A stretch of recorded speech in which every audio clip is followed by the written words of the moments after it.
This isn't an employment bill, it's an unemployment bill. Given these clauses, will he drop his bill? Midlands Airport. We want to grow the economy. The only policy she's got is to shrink pensions.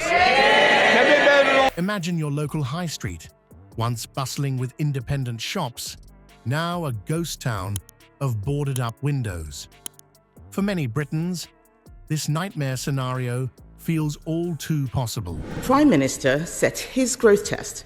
He said if a policy is good for growth, the answer is yes.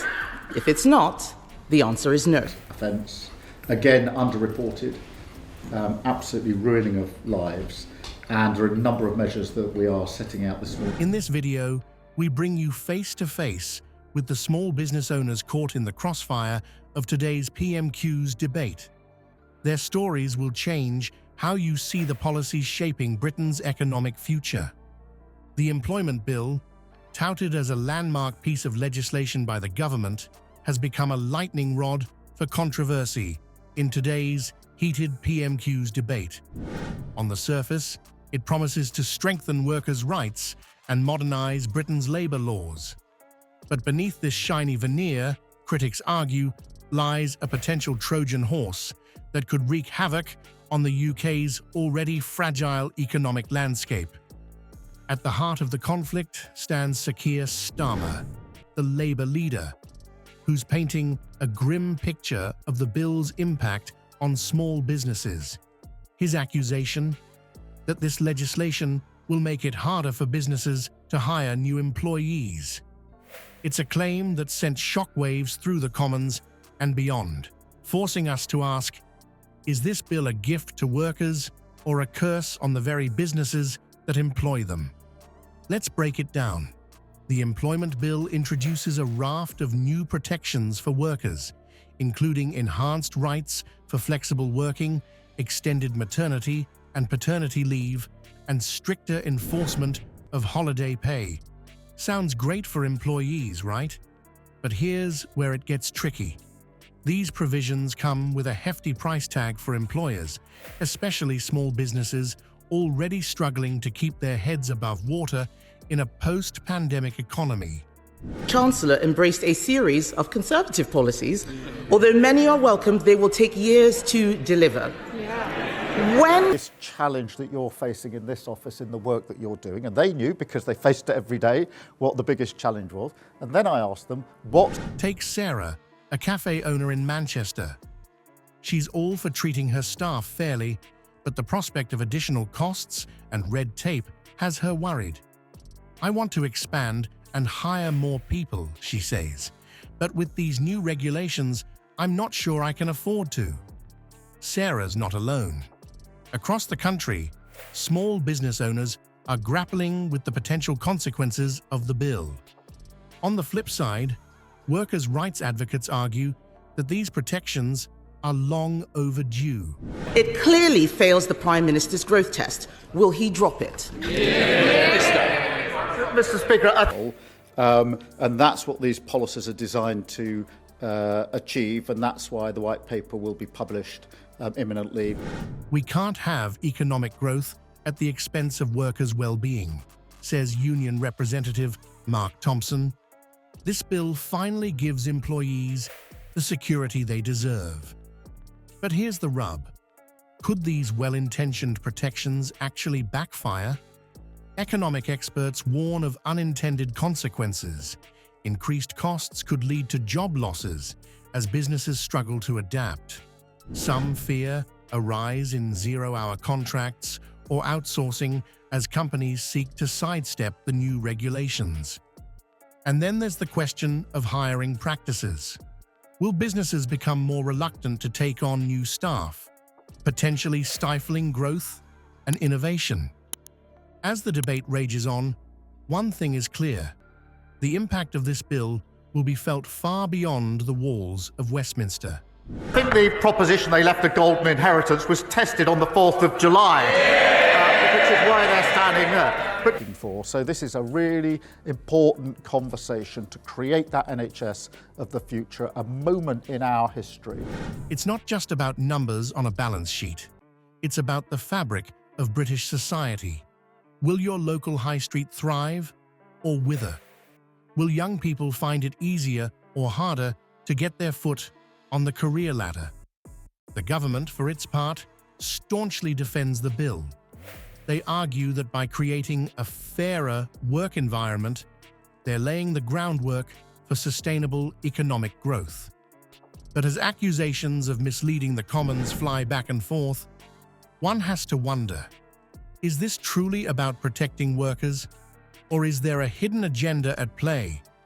As the dust settles on the fiery exchange between Starmer and the Prime Minister, the true battleground emerges, the future of Britain's economic landscape. The employment bill, once hailed as a beacon of progress, now stands at the centre of a fierce ideological clash. She asked what we're doing. The ONS say we've got the highest investment for 19 years. PwC, second best place to invest in. It's making sure that we can do the returns on the other and deploying 1,000 staff in to do that vital work. And that's why their numbers are so significant. But here's the twist. Both sides might be missing the bigger picture.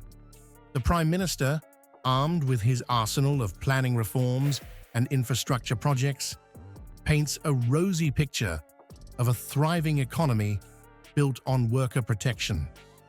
This bill is good for workers and good for growth, he proclaims, his voice echoing through the Commons. But is this just political theatre, or does he truly believe in this economic balancing act? Let's face it, the numbers tell a different story. Economic indicators are flashing warning signs, and business sentiment is far from optimistic. Small business owners like Sarah from Manchester are caught in the crossfire, their dreams of expansion crumbling under the weight of potential new regulations. It's a far cry from the government's vision of a booming Britain. But here's where it gets interesting. While the UK grapples with this dilemma, other countries seem to have cracked the code. The United States and Argentina, for instance, have found ways to balance worker protection with economic growth. So why is Britain struggling to find its footing? The answer might lie in a surprising source that neither the government nor the opposition has considered. Critics argue that the government's growth initiatives are too little, too late. They point to rising costs and inflation, questioning whether these measures can truly deliver on their promises. It's a fair point. After all, can you build a house on shaky foundations? But let's not forget the international stage. Supporting workers, they consistently vote against any protection for working people. And then the final bit for this morning is the police indexing, the way that we count it across different police forces, because at the moment it's quite hard to get your... As Britain charts its post-Brexit course, the world is watching. The Prime Minister's confidence in the employment bill is admirable, but it's juxtaposed with a growing chorus of concern from business leaders. They worry that the government doesn't fully grasp the implications of such regulations on economic performance, particularly when it comes to the burden on small businesses. So, what's really at stake here? It's not just about numbers on a spreadsheet or political point scoring. It's about the fabric of British society.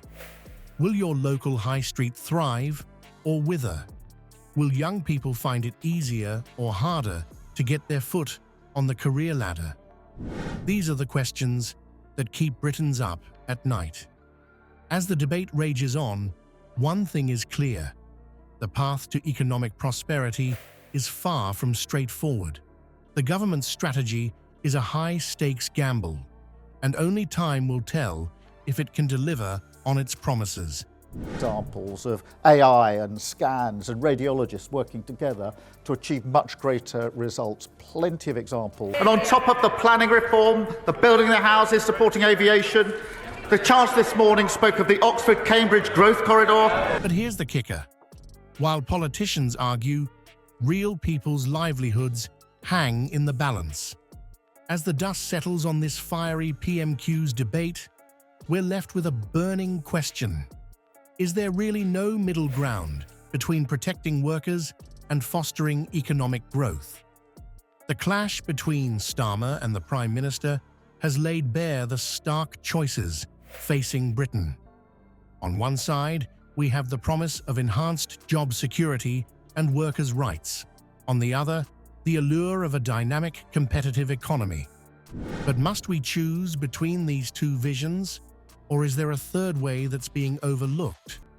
This debate isn't just academic, it's deeply personal for millions of Britons.